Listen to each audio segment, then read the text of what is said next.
ഇപ്പോ ഞാൻ തെക്കേ പറമ്പിലെ വാഴ, ഗുണമില്ല വളമില്ല കുലയ്ക്കാത്ത വാഴ, പക്ഷേ നാട്ടിൽ ഞാൻ റോൾ മോഡലാണ്. ഹായ് നമസ്കാരം, ഞാൻ ആതിര. ഫ്രൈഡേ ഫെയിമിന്റെ പുതിയൊരു എപ്പിസോഡിലേക്ക് ഏവർക്കും സ്വാഗതം. ഞങ്ങൾക്കുള്ള ഏകഭയം എക്സാം സപ്ലിയാടാ.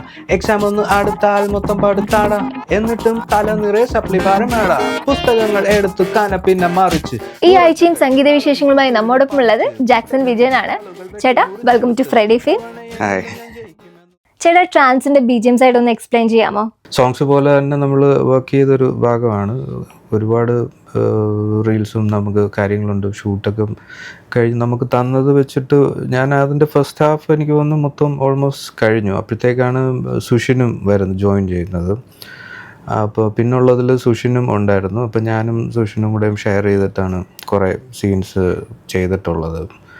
അപ്പോൾ പല തീംസ് ഞാൻ ചെയ്തതുകൊണ്ട് സുഷിൻ്റെ കുറച്ച് സുഷിൻ്റെ സൈഡിൽ നിന്നും തീംസ് ഉണ്ട് ഈ മ്യൂസിക് ബാക്ക്ഗ്രൗണ്ടിൽ മ്യൂസിക്കിൽ. അപ്പോൾ അതൊരു കുറച്ച് നാളത്തെ ഒരു വർക്കായിരുന്നു. നമുക്കിങ്ങനെ ഇരുന്ന് കുറേ നാളിങ്ങനെ അതിൻ്റെ ഓരോ ഭാഗങ്ങളും കണ്ട് ഇവരുടെ പല കാര്യങ്ങളും പല ഇതിൻ്റെ സ്റ്റോറി ലൈനും ഇതൊക്കെ ഇങ്ങനെ കണ്ടിരുന്നിരുന്ന് ഒരു നല്ലൊരു ഇതായിരുന്നു, എക്സ്പീരിയൻസ് ആയിരുന്നു.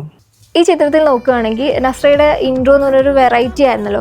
ഇതിന്റെ പിന്നിൽ എന്തെങ്കിലും ഉണ്ടോ? അത് വന്നിട്ട് ഞാൻ അന്ന് ഇതേപോലെ ഒരു പ്ലാൻ വന്നു.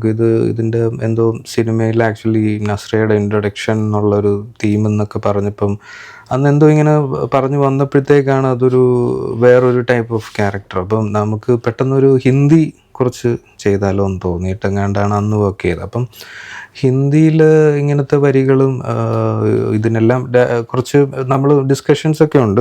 അതിൻ്റെ കാര്യങ്ങളൊക്കെ കഴിഞ്ഞിട്ട് പ്ലാൻ ചെയ്ത് വന്നപ്പോൾ ഇതേപോലൊരു സ്നേഹ അൻവൊക്കെ ആൾ ആക്ച്വലി സിംഗർ മാത്രമല്ല തോന്നുന്നു. എനിക്ക് തോന്നുന്നു ബോളിവുഡ് മൂവീസിലെ മ്യൂസിക് ഡയറക്ടറും കൂടെയാണെന്ന് തോന്നുന്നു.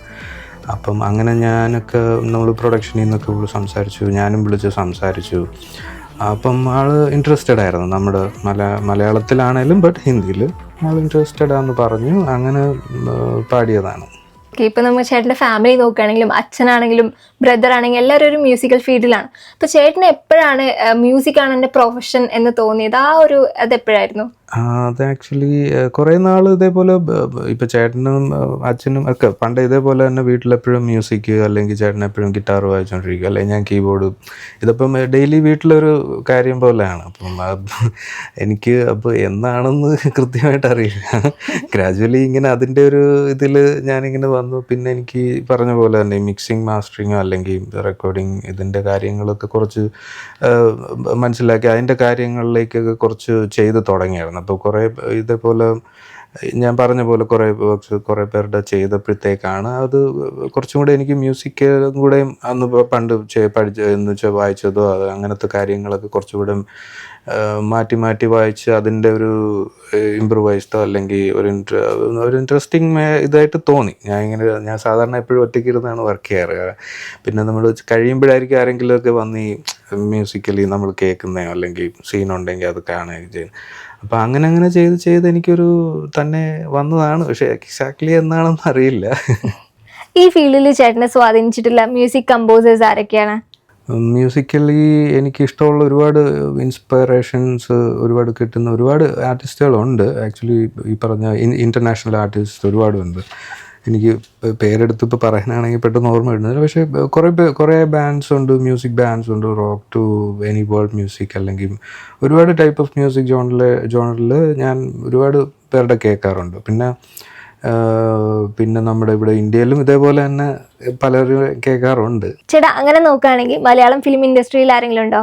പഴയ കാലത്തെ ആണെങ്കിൽ ഇപ്പം ഇളയരാജ സോങ്സോ അല്ലെങ്കിൽ ജോൺസൺ മാഷ് സോങ്സ് അങ്ങനെയൊക്കെ ഞാൻ ഇപ്പം ഫാമിലി ആയിട്ടൊക്കെ ഞാൻ ഒരുപാട് കൊച്ചിലെ തൊട്ടേ കേൾക്കുന്നതാണ്. നമ്മൾ മലയാളത്തിൽ അങ്ങനെ കുറേ കൊച്ചിലെ തൊട്ടേ കേൾക്കുന്ന ഒരുപാട് പേരുടെ ഉണ്ട്. പിന്നെ ഈ പറഞ്ഞ അച്ഛനുമായിട്ട് വർക്ക് ചെയ്തിട്ടുള്ളതുകൊണ്ട് കുറച്ച് ഇൻസ്പിറേഷൻ അങ്ങനത്തെ ഉള്ള പാട്ടുകളിൽ നിന്നൊക്കെ വരാൻ സാധ്യതയുണ്ട്. പിന്നെ പുതിയ മ്യൂസീഷ്യൻസും കുറച്ച് ചിലർ ഇൻസ്പിറേഷനാണ്. പക്ഷേ കുഴപ്പമില്ല, ഞാനെല്ലാം കേൾക്കുന്ന ഒരാളാണ്. ചേട്ടാ, ജോൺസൺ മാഷിന്റെ ഒരു പാട്ടിലോട്ട് പോയാലോ? ഓക്കെ.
ചേട്ടൻ എങ്ങനെയാണ് ഈ മ്യൂസിക്കൽ ഇൻഡസ്ട്രിയിലേക്ക് ആ ഒരു വരവ്, അതെങ്ങനെയായിരുന്നു ആ ഒരു എൻട്രി?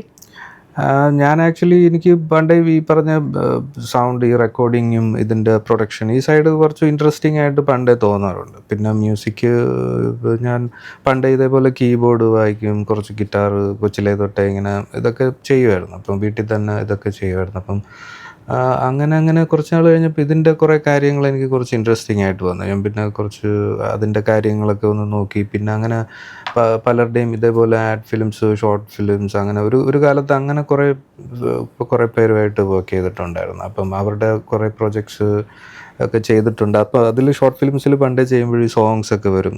അപ്പോൾ അങ്ങനെ ഞാൻ മ്യൂസിക് അതിന് ചെയ്ത് അങ്ങനെ ചെയ്ത് കുറേ നാൾ കഴിഞ്ഞപ്പോഴത്തേക്കും ആക്ച്വലി കുറേ ഇതേപോലെ മ്യൂസിക്കലി ഭയങ്കര കണക്റ്റഡായി. ഇങ്ങനത്തെ ഉള്ള കാര്യം, ഈ പറഞ്ഞ പ്രൊഡക്ഷൻ അല്ലെങ്കിൽ ഈ മിക്സിങ് അല്ലെങ്കിൽ ആ മാസ്റ്ററിങ് അങ്ങനത്തെ പ്രോസസ്സിങ് ഇത് കാര്യങ്ങളല്ലാതെ, ടെക്നിക്കലല്ലാതെ കുറേ കൂടെ മ്യൂസിക്കലിയും ഇൻവോൾവ് ആയി തുടങ്ങി. കുമ്മാട്ടിക്കളി എന്ന ചിത്രത്തിൽ റെക്സ് ചേട്ടനാണല്ലോ പാടിയിരിക്കുന്നത്. അതിൻ്റെ ഒരു എക്സ്പീരിയൻസ് എങ്ങനെയായിരുന്നു?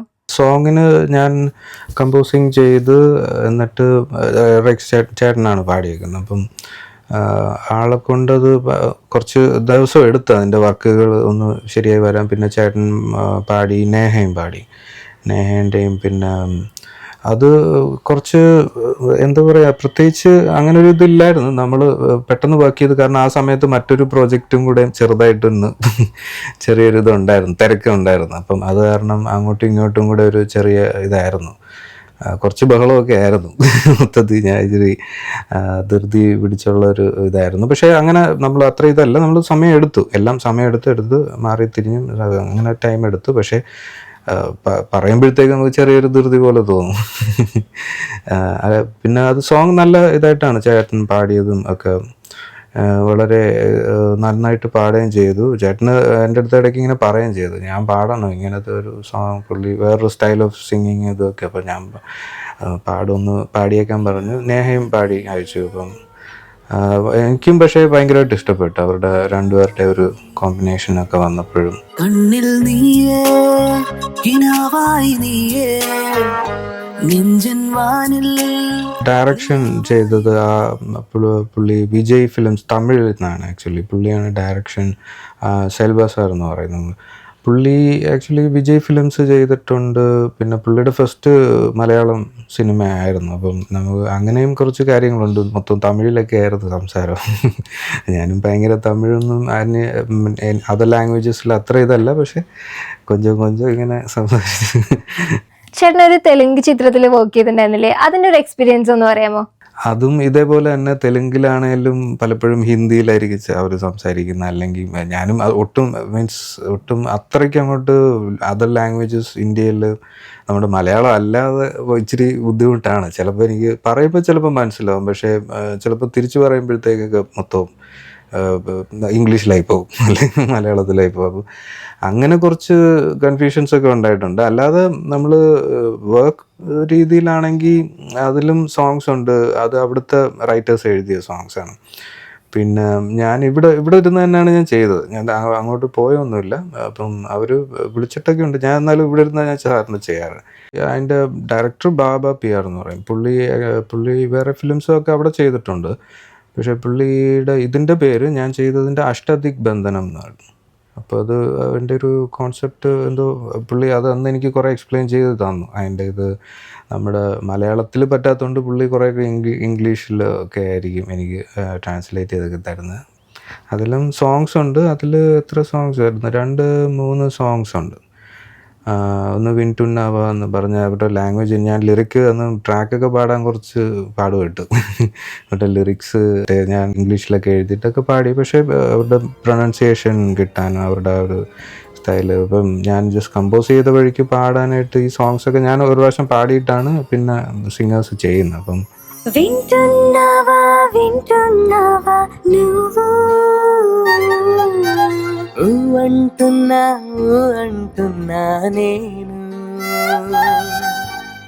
അനന്തപുരം ഡയറീസ് എന്ന ചിത്രത്തിൽ ഫാദറുമായിട്ട് ഒരു സോങ് ചെയ്തിട്ടുണ്ടായിരുന്നില്ലേ, അതിനെ പറ്റിയിട്ടൊന്ന് പറയാമോ? അതിൽ ഡാഡ ആക്ച്വലി ഒരു സോങ് കമ്പോസിങ് ചെയ്തു. ഞാനപ്പോൾ അതിൻ്റെ കൂടെ വർക്ക്ഡ്, അതായത് മ്യൂസിക് പ്രോഗ്രാമിങ് അല്ലെങ്കിൽ അറേഞ്ച്മെൻറ്റ് എന്നാണ് നമ്മൾ പറയാറ്, പ്രോഗ്രാമിങ് അറേഞ്ച്മെൻറ്റ് അത് ആയിട്ട് വർക്ക് ചെയ്തിട്ടുണ്ട്. ചിത്ര ആൻറ്റി പുള്ളിക്കാരത്തെയാണ് പാടിയത്. അപ്പം ആ സോങ്ങിന് ചെയ്തിട്ടുണ്ടായിരുന്നു, ചേട്ടനും ഉണ്ടായിരുന്നു, റെക്സ് ചേട്ടൻ അതായത് റെക്സും ഉണ്ടായിരുന്നു. അപ്പം പുള്ളിയും അതിനകത്ത് വർക്ക് ചെയ്തിട്ടുണ്ട്. പിന്നെ അങ്ങനെ ഒരു പ്രോജക്റ്റിൽ ഒരുമിച്ച് അങ്ങനത്തെ ഒരു വർക്ക് ചെയ്യാൻ വന്നു. നല്ല സക്സസ് ആയിരുന്നു ആക്ച്വലി. ആ സോങ് നല്ല എല്ലാവർക്കും ഇഷ്ടപ്പെട്ടൊരു സോങ് ആയിട്ട് നല്ല റിവ്യൂസൊക്കെ വന്നു. പിന്നെ റാപ്പിൻ്റെ ഈ പറഞ്ഞൊരു റാപ്പ് സോങ് പോലെ ഞാൻ ചെയ്തു, അല്ലാതെ ഒരു പ്രത്യേക ഒരു സോങ് കൂടെ ചെയ്തായിരുന്നു.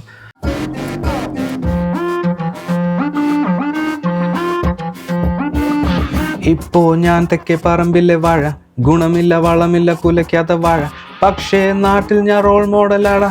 അവർ പറയും എന്നെ കണ്ട് പഠിക്കേണ്ടെന്നേടാ. എനിക്കുള്ള ഏകബലം എൻ്റെ കൂട്ടുകാരാ, ഞങ്ങൾക്കുള്ള ഏകഭയം എക്സാം സപ്ലിയാടാ. എക്സാം ഒന്ന് അടുത്താൽ മൊത്തം പടുത്താടാ, എന്നിട്ടും തല നിറയെ സപ്ലി ഭാരമാടാ. പുസ്തകങ്ങൾ എടുത്ത് കന പിന്നെ മറിച്ച്, ഉറക്കകൾ കളഞ്ഞു കുത്തിയിരുന്ന് പഠിച്ച്, പുസ്തകത്തിൻ താളുകൾ വെട്ടി മുറിച്ചെടുത്ത്, ഇത്തവണയെങ്കിലും ഞാൻ ജയിക്കുമെന്നുറച്ച്. ഭൂതകാലം നോക്കി ഇരിക്കേണ്ട പോട്ടെ കോപ്പ്, ഭാവി കാലം ഇന്ന് മുന്നിൽ ഉണ്ട് ഒരു ഹോപ്പ്. വർത്തമാന കാലത്തിന് വർത്തമാന സ്റ്റോപ്പ്, തുടങ്ങിക്കോ ഇന്ന് നിന്റെ hard working loop. As A music composer എന്ന നിലയിൽ നമ്മളെ തന്നെ ഒന്ന് റിഫ്രഷ് ചെയ്യണമല്ലോ. അങ്ങനെയാണെങ്കിൽ ഏത് ജോണറാണ് താല്പര്യം? കുറച്ച് സോഫ്റ്റ് ഇൻസ്ട്രുമെൻ്റൽസ് കുഴപ്പമില്ല, ബട്ട് എനിക്ക് തോന്നുന്നു ഇപ്പോഴത്തെ ട്രെൻഡും ഇതൊക്കെ വെച്ചിട്ട് കുറേ ഇപ്പം ഹിപ്പ് ഹോപ്പ്, റാപ്പ്, മറ്റേ ചിൽ ഔട്ട്, മറ്റേ മ്യൂസിക്, അങ്ങനെ പല പല ജോണറും, പിന്നെ ഇപ്പോൾ റോക്കും മെറ്റൽ കുറേ അങ്ങനെയും കുറേ പേരുടെ ഇത് വരുന്നുണ്ട്. ബട്ട് റിഫ്രഷിംഗ് ആയിട്ട് തോന്നാനായിട്ട് എനിക്ക് പ്രത്യേകിച്ച് അങ്ങനെ ഒരു ജോണറീസ്, മെയിൻ ജോണേഴ്സ് ഇതൊക്കെയാണ് കേൾക്കാറ്. പിന്നെ റിഫ്രഷ്ഡ് ആയെന്ന് പേരെടുത്ത് പറയാൻ കുറേ പേരും വിട്ടുപോയിട്ടുണ്ട്. പക്ഷേ കേൾക്കാറുണ്ട് പലതും അപ്കമിങ് ട്രെൻഡിയർ സംഭവങ്ങളൊക്കെ പലരും ഫ്രണ്ട്സ് വരെ ആരെങ്കിലും പറയും, അല്ലെങ്കിൽ ഇപ്പം ചേട്ടനോ അല്ലെങ്കിൽ ആരെങ്കിലും ഇതേപോലെ ഫ്രണ്ട്സോ ആരെങ്കിലും ഒക്കെ പറയുമ്പോഴൊക്കെ ഞാൻ പലരുടെയും ഇത് കേട്ടിട്ടുണ്ട്. ഇപ്പോൾ ഹിപ്പ് ഹോപ്പ് ആണെങ്കിലും റാപ്പാണ്, മലയാളം റാപ്പ്. ഇപ്പോൾ കുറേ റാപ്പ് സിംഗേഴ്സിൻ്റെ ഞാൻ ഇത് അനന്തപുരം ചെയ്തതിന് ശേഷം എൻ്റെ ഫ്രണ്ട്സ് കുറേ പേര് ഇതേപോലെ റാപ്പ് സോങ്സ് പലരുടെയും ഒക്കെ പറയുമായിരുന്നു. അപ്പം ഞാൻ അതെല്ലാം അവരുടെയും കേൾക്കാറുണ്ട്. പിന്നെ അല്ലാതെ ഈ റോക്ക് മ്യൂസിക്, മലയാളം റോക്ക് അല്ലെങ്കിൽ ഫോക്ക് റോക്ക് ടൈപ്പ്, അങ്ങനത്തെയൊക്കെ പല ജോണേഴ്സിലും ഞാൻ എപ്പോഴും ഇങ്ങനെ റിഫ്രഷ് ചെയ്യും. നമ്മൾ ഓരോന്ന് കേൾക്കുമ്പോഴൊരു ഇത് പുതുമ തോന്നും. ചിലരുടെ കേൾക്കുമ്പോൾ ഒരു നല്ല ഇത് തോന്നും, പിന്നെ മാറി വേറൊരാളുടെ കേൾക്കുമ്പോഴത്തേക്കും അത് നല്ലൊരു ഇത് തോന്നിയാൽ അത് ഞാൻ വീണ്ടും കേൾക്കാറുണ്ട്. പക്ഷേ ഇത് ജോണറാന്ന് സ്പെസിഫിക്കലി ഇല്ല, ചിലപ്പം മാറും. ചേട്ടാ, എന്താണ് പ്രേക്ഷകരോട് എന്താണ് പറയാനുള്ളത്? ഫ്രൈഡേ ഫെയിം ഇന്നൊരുക്കി തന്ന ഒരു സാഹചര്യം ഇതേപോലെ എല്ലാവരോടും പങ്കിടാനും മ്യൂസിക്കൽ കാര്യങ്ങൾ ഷെയർ ചെയ്തിരിക്കാനും ഒക്കെ തന്നൊരു ഇതിനായിട്ട് നന്ദിയുണ്ട്. ടീമിനും എല്ലാവർക്കും നന്ദി അറിയിക്കുന്നു. അതേപോലെ തന്നെ എല്ലാ പ്രേക്ഷകരും എൻ്റെ അടുത്ത ഫ്യൂച്ചർ പ്രോജക്റ്റുകളിലും എല്ലാത്തിനും സ്നേഹവും സപ്പോർട്ടും എല്ലാം ഞാൻ പ്രതീക്ഷിക്കുന്നു. താങ്ക്സ്. ഇത്രയും നേരം സംഗീത വിശേഷങ്ങളുമായി നമ്മോടൊപ്പം ഉണ്ടായിരുന്നത് ജാക്സൺ വിജയനാണ്. അടുത്ത ആഴ്ച പുതിയൊരു അതിഥിയുമായി വീണ്ടും കാണാം. ബൈ.